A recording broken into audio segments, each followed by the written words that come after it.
Welcome to Brave New Bookshelf, a podcast that explores the fascinating intersection of AI and authorship. Join hosts Steph Pajonas and Danica Favorite as they dive into thought-provoking discussions, debunk myths, and highlight the transformative role of AI in the publishing industry.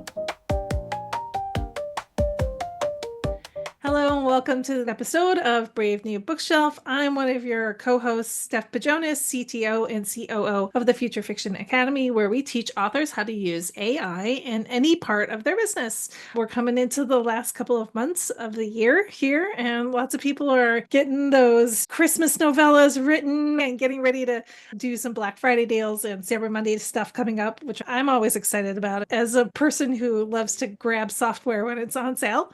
So we're just cooking along here towards the end of the year and into 2025. Can't even believe it. But of course, I'm joined by my lovely co-host again, Danica Favorite. How are you doing today, Danica? I am doing great. I'm Danica Favorite. I am the community manager at Publish Drive, where we work with authors to help them on every stage of their publishing journey, from getting that book formatted to getting the optimal metadata for your book and the optimal description, to distributing your book, to helping you with your ads, and then royalty splitting once that book is published, and having various sales promotions in the different stores for your book. So we've got all kinds of things for authors at all stages, and I love that. And I love that we're working with Future Fiction Academy, helping the authors get those books written. So yeah, that's me. That's what I do, what I'm excited about.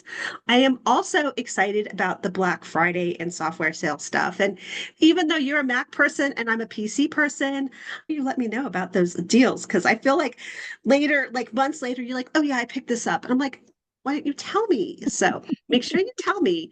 But speaking of telling and deals and cool things happening, I think by the time this podcast launches, Publish Drive will have launched a new product that I can't talk about yet. But I think Steph knows what I'm talking about, and we are all very, very excited. So I can't wait to tell you about that. Steph and I are going to be meeting up here very soon at Author Nation and going to be hanging out there, going to be hanging out with our people. I think, though, will this episode go live during Author Nation or after? I feel like it's right around there, Right maybe the around week there. of or the week before, somewhere in there. Yeah, sorry. Somewhere in there. So if you're watching this before or during, this might be after, we don't know.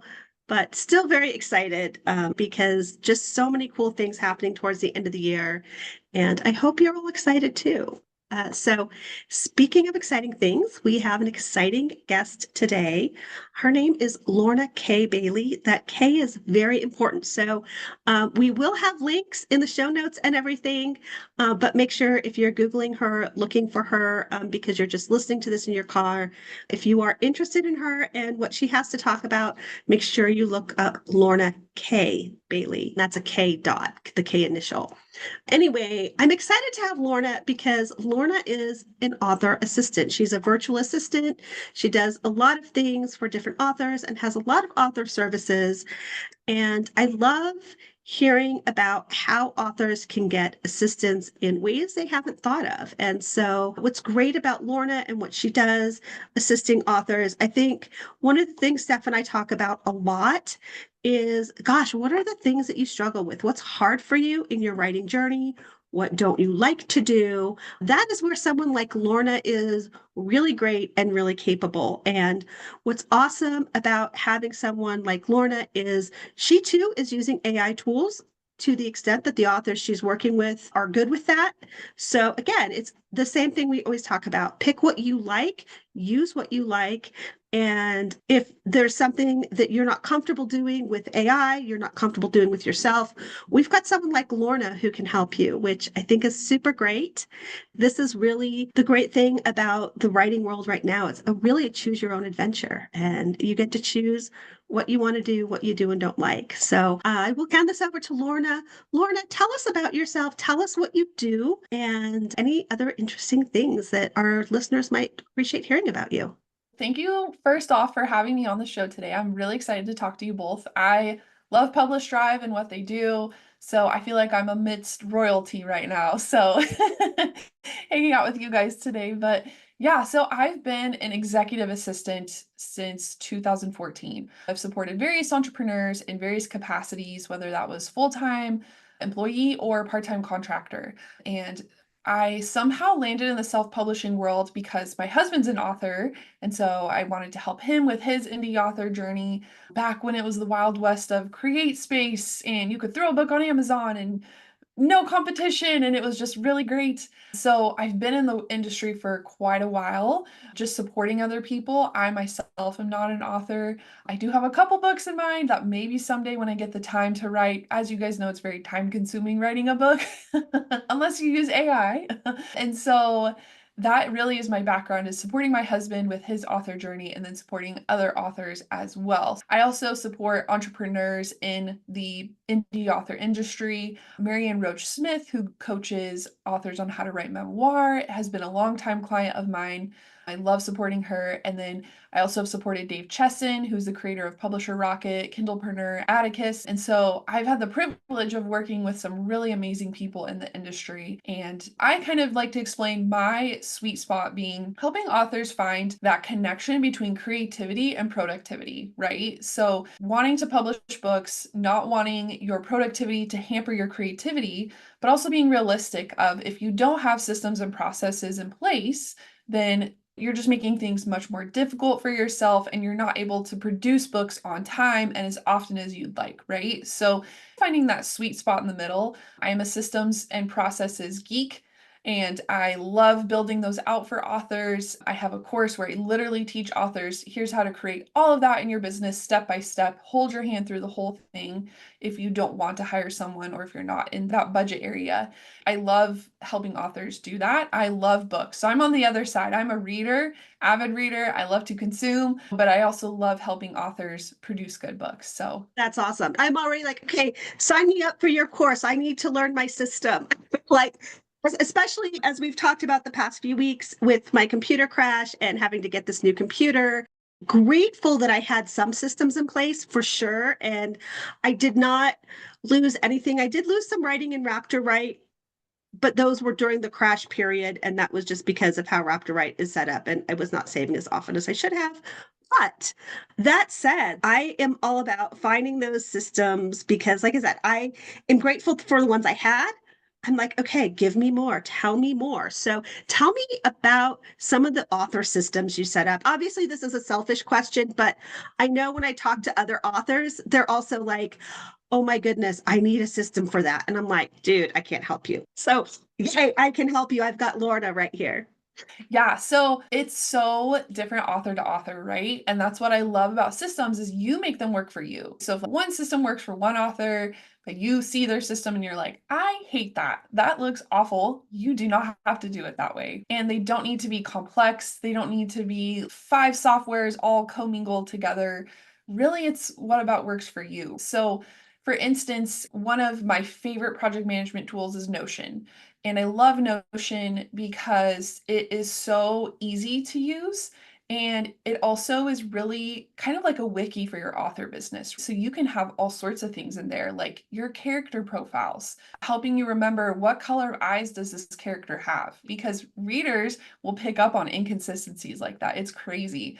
I love Notion as well because it's really helps you have everything in one place. And I think that's the key here, right? So if you use Google Docs and Google Sheets, that's okay. If that works for you, there's no shame in that whatsoever. Some authors who love to do world building in their books and have these crazy big fantasy realms will use Google Sheets to keep track of the regions and the terrain and the different kingdoms and the lore behind the kingdoms. And that's fantastic. So if that works for you, there's no shame in that.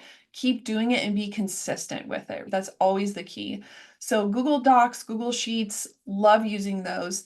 The first step though is always using SOPs. So SOPs is the standard of procedure. So this is kind of a military term, which sounds icky to a lot of creatives, of this strict step by step, this is how you do this. But say, for instance, you create like a newsletter lead magnet, a lead magnet where it's a bonus scene that gets readers signed up for your email list. and you document exactly how to set that up for your next book in a Google Doc as an SOP. That is going to save you so much time, because the next time you go to do it, you're not going to procrastinate. Oh, I don't remember how I did that. That was 4 months ago. Or, oh my gosh, this software is so complex. I can't, and you put it off. But if you document it and you have it in an SOP and you make it easily accessible, you are going to save yourself so much time, so much headaches, and it's amazing. And so training yourself to think in that way, that is really how a lot of successful authors operate. They don't fly by the seat of their pants. They have things documented. They have a team that's helping them. And that really is the key to scaling, is making things easier for yourself so you can spend time writing your books, thinking about which character am I going to kill off next, right? And not like, oh, I have to mess with this email management software once again. You're speaking my language. I love Notion.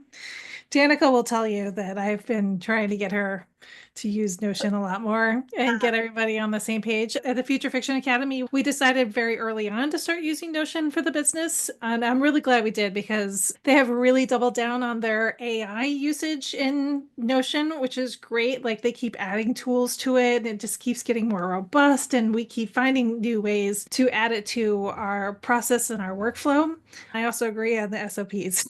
I'm constantly writing those for our business as well. Like, this is how you do this. This is how you do this. And then this way we're able to hand it off to somebody else to do that. If we're not able to do it ourselves, we're thriving, like, growing business. And at some point we're going to need a lot more help. And if we don't have those things in place, we're not able to expand quickly. It is super important. I also agree that you have to pick your poison, right? What is it going to be? Is it going to be Notion? Is it going to be Google Drive? All these kinds of things. You have to deal with lots of different kinds of people in your business, right? So you have to be very flexible. So if this person does it like this, then you have to be able to help them out. And then if the other person B does it like this, you have to be able to help them in that way. And that is a great quality to have, because goodness knows it's not easy to shift gears when you're working from one client to another. So I like that. Yeah. Mhm. I love that. Absolutely. And I totally forgot about that when Lorna started talking about Notion. I was like, oh, yeah, that's right. This is how Lorna and I started geeking out when I said, oh, yeah, we need to have her on the podcast, because I knew as soon as Lorna was like, oh, I use Notion, I'm like, oh, my goodness, Steph is going to love her, because, yeah, we are Notion geeks. I am still really learning it, trying to optimize my Notion usage. I'm a little bit of a slow learner, but I'm getting there. And Steph is amazing at helping me with that. And we've had a couple of other guests talk about Notion, but I feel like we cannot get enough information on Notion, because it's always changing. There's always new ways to use it.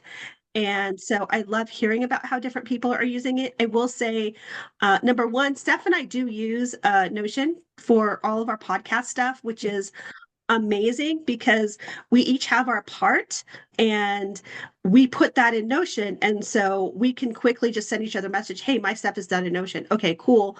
Pick it up. Boom. We're good to go. And then we just share all of that back and forth. So it becomes less time consuming. All the files are in one place. We can all access it, and it's great. The other beautiful thing about Notion is I have a Notion template for indie authors in my store on my site. So if you don't want to sit down and build Notion for yourself, it's like literally pre-built.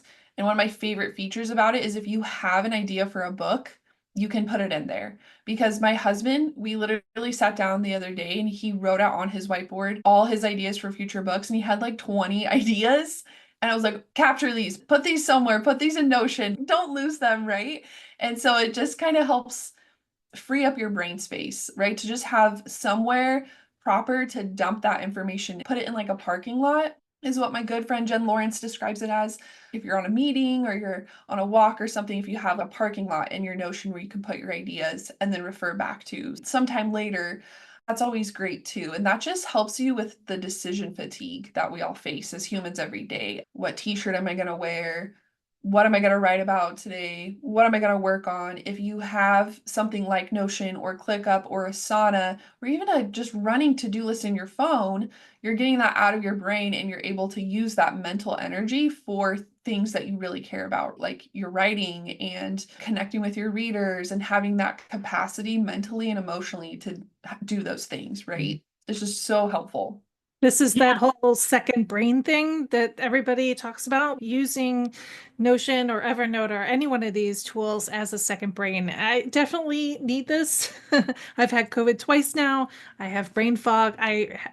It takes me some time to reach for words when I'm trying to speak. Doing a podcast is not all that easy sometimes, I can tell you that much.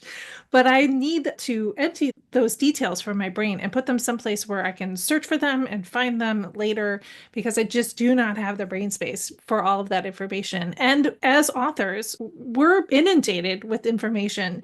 You have to remember ISBNs and all of your blurbs and names of characters. And if you're advertising on different platforms, you have to remember all of your advertising copy and all this stuff. And there's just no way that you can keep that all in your head at once, Yeah. right? So this is why all of this is super important, to be building this in places and with procedures that you can then free up some of the space for the creative work that we want to do. Yeah, Yeah, exactly. even too with AI. So my personal take on AI is like, if I at this point don't feel comfortable using it to produce covers or content. That's just my own personal stance on it. I have authors though, author clients that use it for literally every single aspect of their process. And I have authors that want nothing to do with it.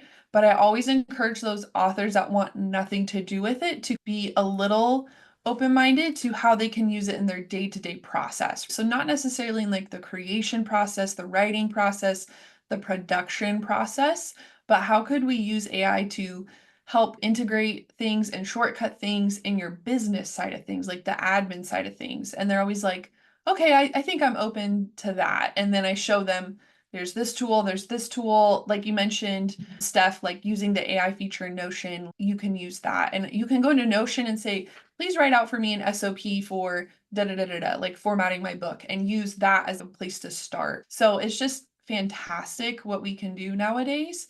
And it helps take that heavy burden off authors of some of the admin side of things too. Yeah, I agree. And I love that you have a Notion template. I didn't realize that. And now this is what I geek out on because, again, I'm terrible at creating these things for myself.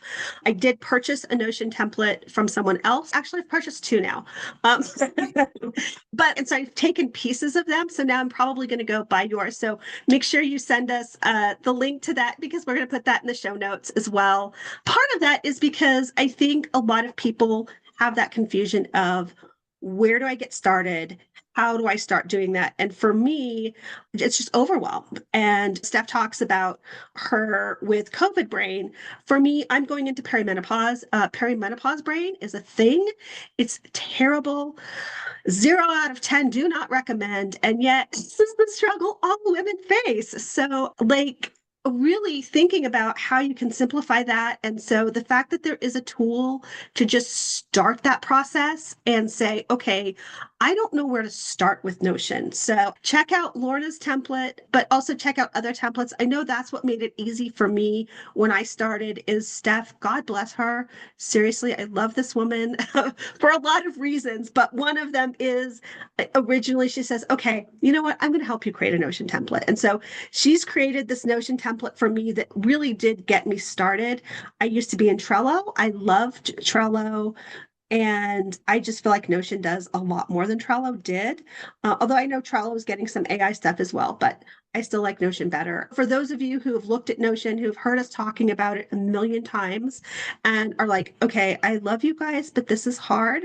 Please take a look at templates. Like I said, Lorna has one which is fantastic. I'm going to look at it because there's always something you can learn from someone else's template, someone else's process, even if it's just taking one little thing. Because out of the two Notion templates I purchased, one of them has a really great place to organize finances. The other one, I don't like it. And the whole AI journey is take what you want and don't worry about the rest. I love being able to piecemeal these different Notion templates and figuring out eventually I'm going to have the one template to rule them all. But for now, I love just playing with other things. I like what you were saying about how you have your personal feelings on how you will and won't use AI.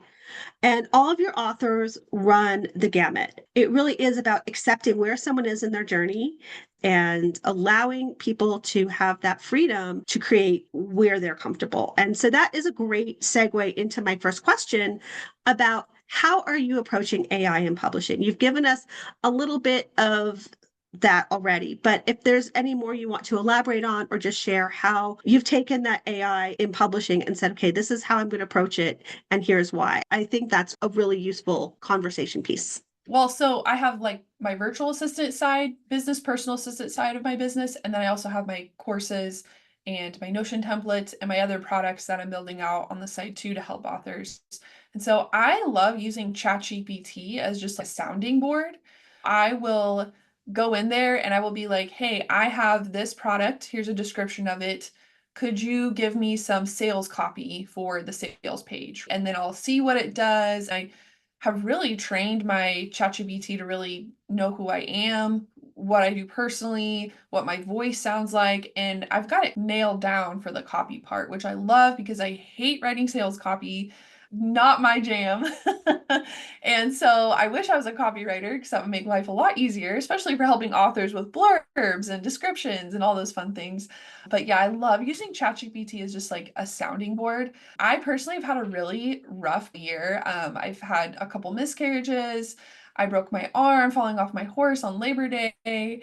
And it's just been a journey. And so I've used ChatGPT so much to just help me figure out all the things I have to get done this week. I have this client's thing, this client's thing. I need to clean my house at some point. I have to cook dinner each night. I have to go feed horses on this day at this time. Can you please just make a schedule for me? And every time without fail, it has made the perfect weekly schedule for me. And it's like my own personal robot. So even outside of publishing, just in my own personal life, it has saved me so much time. And it just knows me too. And it'll be like, hey, you need to take time to rest because don't forget you broke your arm, right? And I'm like, what the heck? This is so weird that it remembered that. Because when I broke my arm, they do an x-ray and they have all these like medical gobbledygook of like radial fracture, this humerus, blah, blah, blah, blah, blah. I don't know what this means. I'm a common citizen. So I dumped that into ChatGPT and I was like, explain this break to me like I'm a normal everyday person. And it explained it to me in a way I could understand it. So I loved that so much. It really is like the assistant to the assistant. I had a client a while back who had a really complex process with software. So we had BookFunnel, MailerLite, and there's a third software. I can't remember what it was at the time. And we had to integrate all of these softwares together in this process of getting the reader the bonus scene. And she wanted it to be tagged in a certain way. So I took all of that, dumped it into ChatGPT, and I said, I just need you to write out the process for me of what this is going to look like step by step. And it did it perfectly. I did have to tweak a couple things, but it was just more so like preference for the author on how she wanted things done.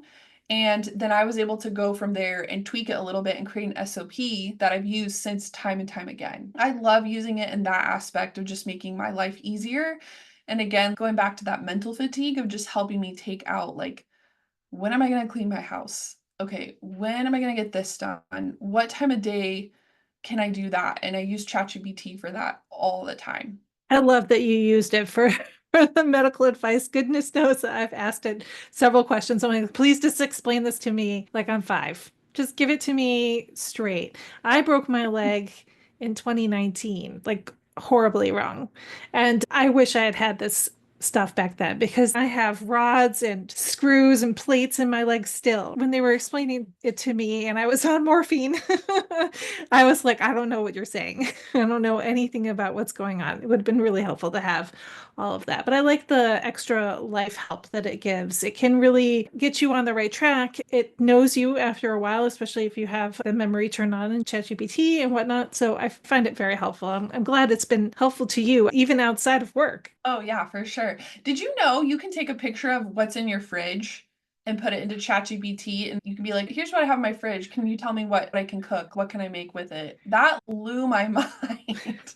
Yes, I've seen that. It's really cool. It's a great feature. It's incredible. Yeah, I'm sure you guys have discussed this on previous shows with if you are having trouble writing your blurb, you can go in there and just say, here's what my book is about. Here's who my ideal reader is. Here's what my ideal reader likes. They like Star Wars, Cowboy Bebop, Star Trek, things like that. Can you write a blurb for me and just get started with the process and just use it as a sounding board kind of to help you lay that out and find a direction to go with your blurb. Right? Yeah. You can say too, like, can you write it as like a sales copy? And remember, this is going on my Amazon sales page. So I want this to excite readers to read my book. And it's just incredible to use it in that aspect too. It is. And I will say, Publish Drive has an easier button for that. We have a tool where you upload your manuscript and it will give you the blurb and the metadata based on what's selling on Amazon. I don't know about you guys, but I hate writing blurbs. It's my least. I know there are people who love it. I hate it. Prior to AI, I paid people to do it for me. It was really hard and really expensive. And a lot of them don't even do that anymore because it was a lot of work for them too. Again, anything you don't like about the process, please just give it to AI and they will take care of it for you. Or again, if it's something you're struggling with, how do I get AI to do it? Or no, I want a human to do it. There's someone like Lorna who can. So I think that's really what's great is I can never emphasize enough. If you don't like doing it, just don't. Find a way to have it done for you because life is too short and there are too many books to write, in my opinion. Yes.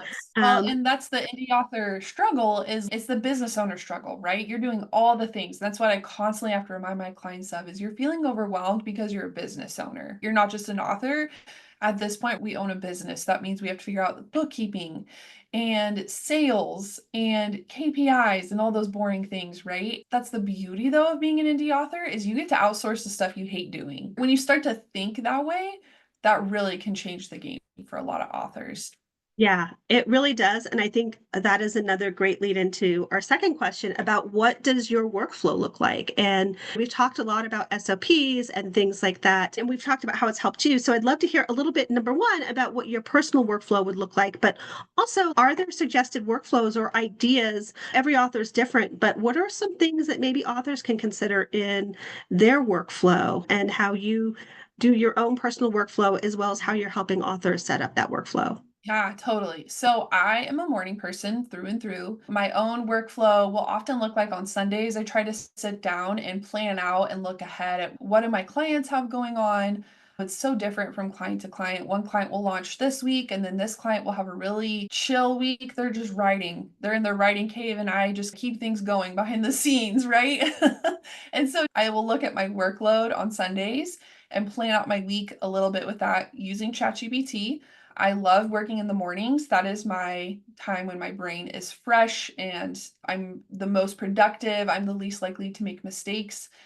And so I will do a lot of really heavy administrative work, whether it's emails, designing graphics for a giveaway, just random things like that, creating workflows for authors if they're using a lead magnet, for instance.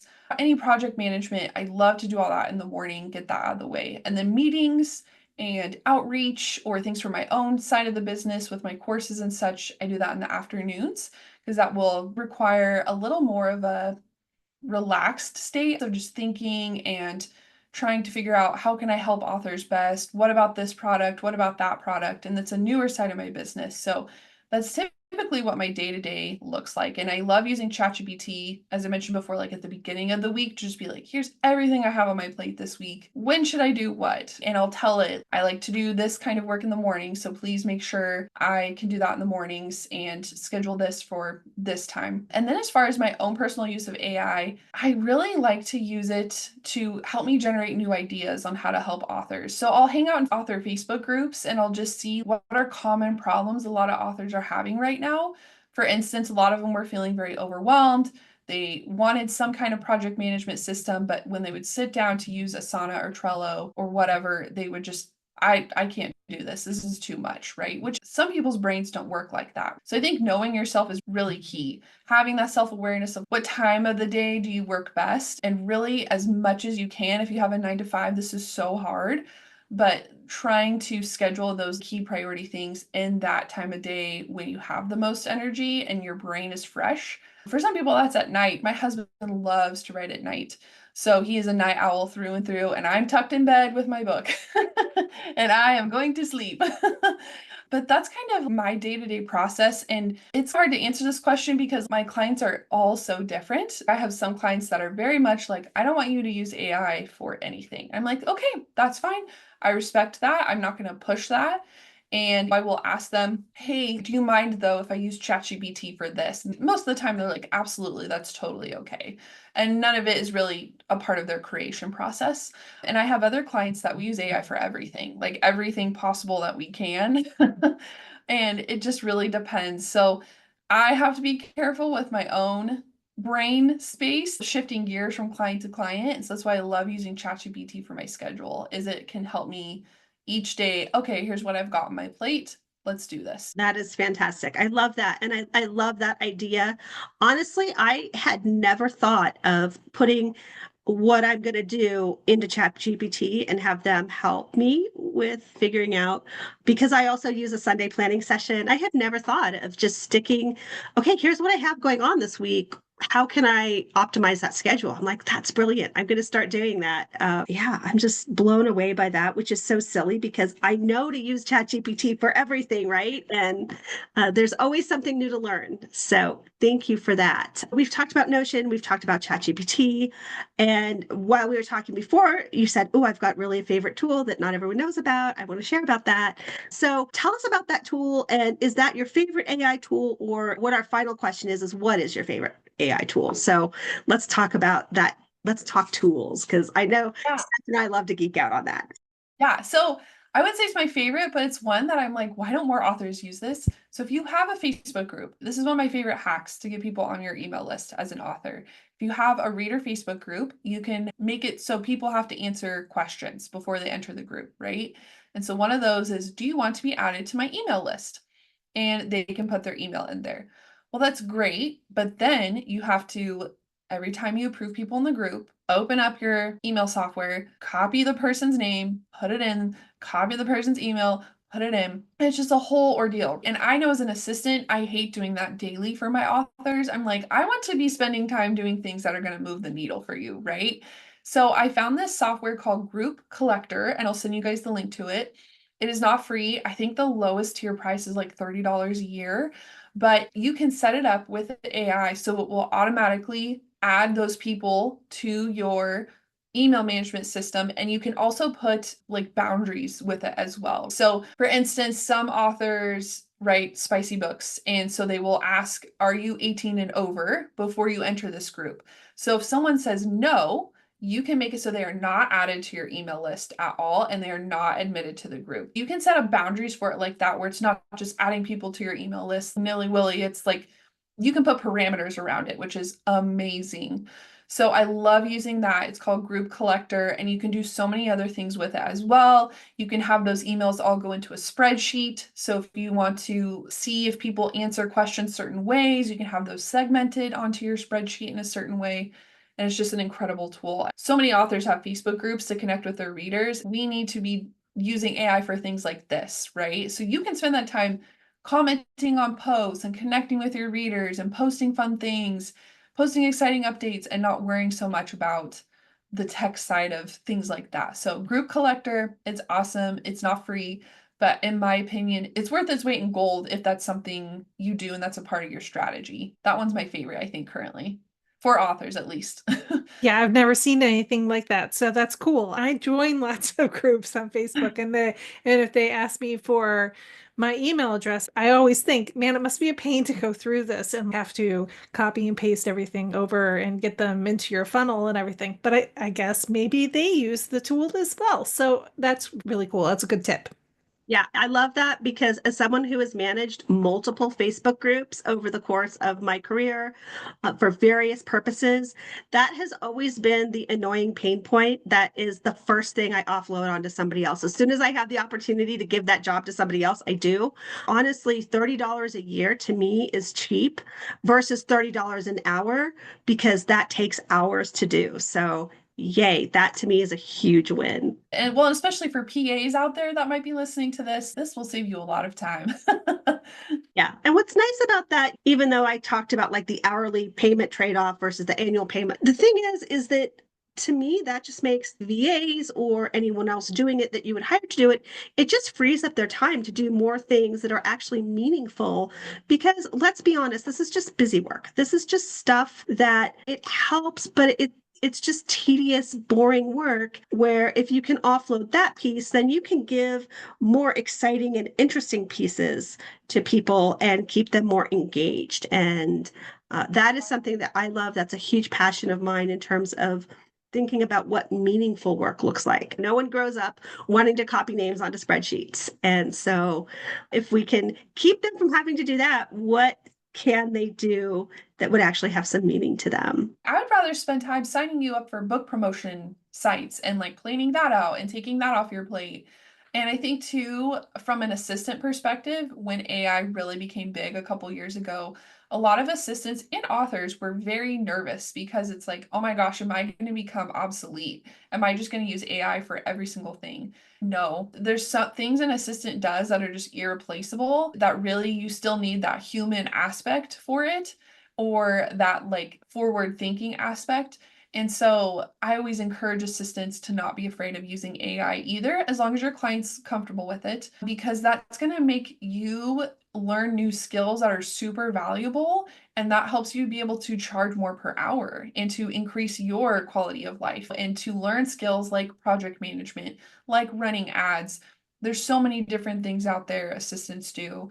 And so to not be afraid of it, but to really harness it to make your life easier. And so that's a whole other conversation for another day. But I always encourage any PAs out there listening to this or VAs. It's wonderful and it helps you to level up to help your clients grow their business and scale their business and learn new skills and things. So glad you said that and brought up that point because I hadn't thought of that. That if, as a VA, you can learn better skills and more skills, that makes you more valuable.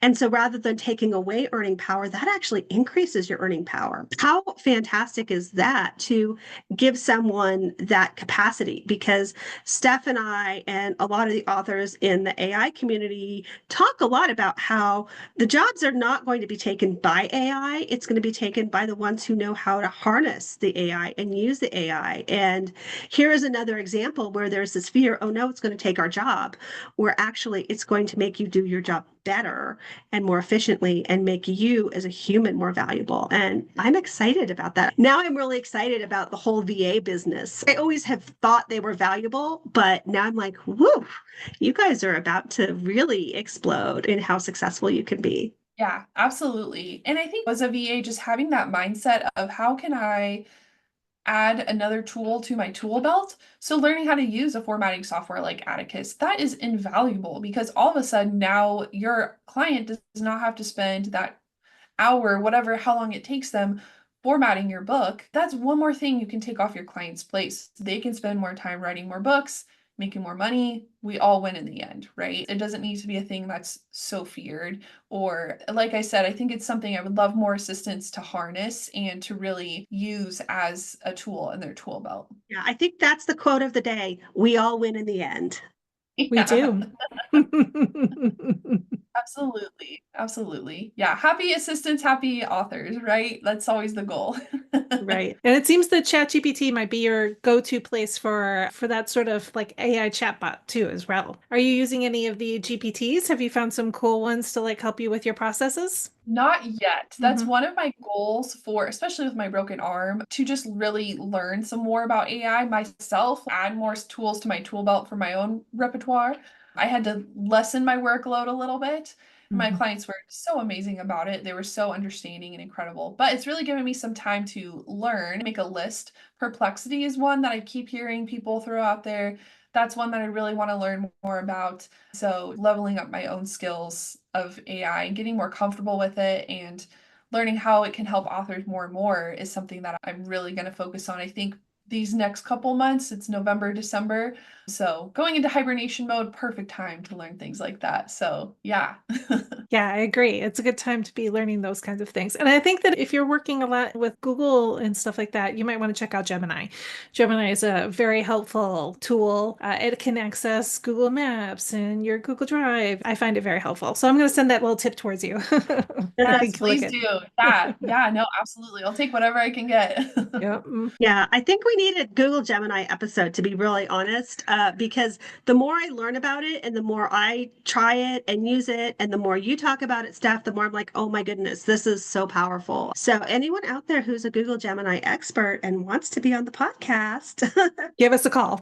I'm so glad that you shared all of these things with us because I think it's really important for not only authors and PAs in general for this industry to understand the different ways that AI can like grease the wheels a little bit, keep everybody moving in the right direction, even if you don't want to use it for anything in your creative process, whether that's writing or creating images or those sorts of things. If you can use it for these low-level tasks, I think it's really important. Absolutely. Yeah. And it's just all about saving yourself time. And I'm all about setting yourself up for success. That's a phrase I have to tell myself constantly. How can I set myself up for success and make life easier in the long run with whatever process that is? And so I would love for more authors to get into that mindset and attitude of like, what does it look like for me, one, to be a successful author, and two, how can I begin setting myself up for success? And AI tools are an absolute essential part of that. The direction and pace this industry is going. And with Publish Drive, I love what you guys do because again, it's taking out that decision of,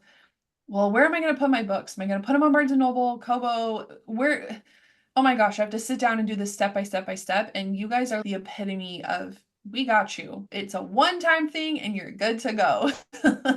So I absolutely love that. And what you guys bring to the industry is just invaluable in that aspect as well. awesome. Thank you. I love hearing that. I love hearing from people who use it and find that efficiency win because I think it really is about just finding that efficiency, finding whatever we can to have a tool to make work easier for all of us. So thank you for that. And yeah, I'm right there with you. That's why I'm here. That's why we're all here and we're all learning. Excellent. So we want to wrap up this conversation and make sure that all of our listeners can find you online. So can you give us the URLs and let us know how they can find you? Yeah. So my main place I hang out is my website, www.lornakbailey.com. I have a systems checklist on there that I really highly recommend authors use if you are just feeling overwhelmed, not sure what you're missing in your author business. I've got a great checklist on there and that will get you on my newsletter. And I try to send out any tips, tricks, strategies that I find in that newsletter. That's my main place I hang out. So www.lornakbailey.com. And yeah, I'm actually taking a break from social media. So I really just email's the best way to get a hold of me. And if you want to email me, I love chatting with authors. If you're struggling with something, email me, lorna@lornakbailey.com, and I'd love to point you in the right direction. Thanks so much, you guys. This was fun. I'm glad we got to connect today, and I love learning new things, and it was awesome. Thank you so much for coming. We're going to be sure to put together a blog post about this episode so that people can come and read it and get the lowdown on everything. And we'll, of course, include all the URLs as usual over on bravenewbookshelf.com. Don't forget to come and check us out on Facebook, on our Facebook page, and on YouTube, where we have videos of the podcast as well. So come check us out there. So from me and Danica, we'll see you guys next time. Thank you so much. Bye. Bye. Thanks for joining us on the Brave New Bookshelf. Be sure to like and subscribe to us on YouTube and your favorite podcast app. You can also visit us at bravenewbookshelf.com, sign up for our newsletter, and get all the show notes.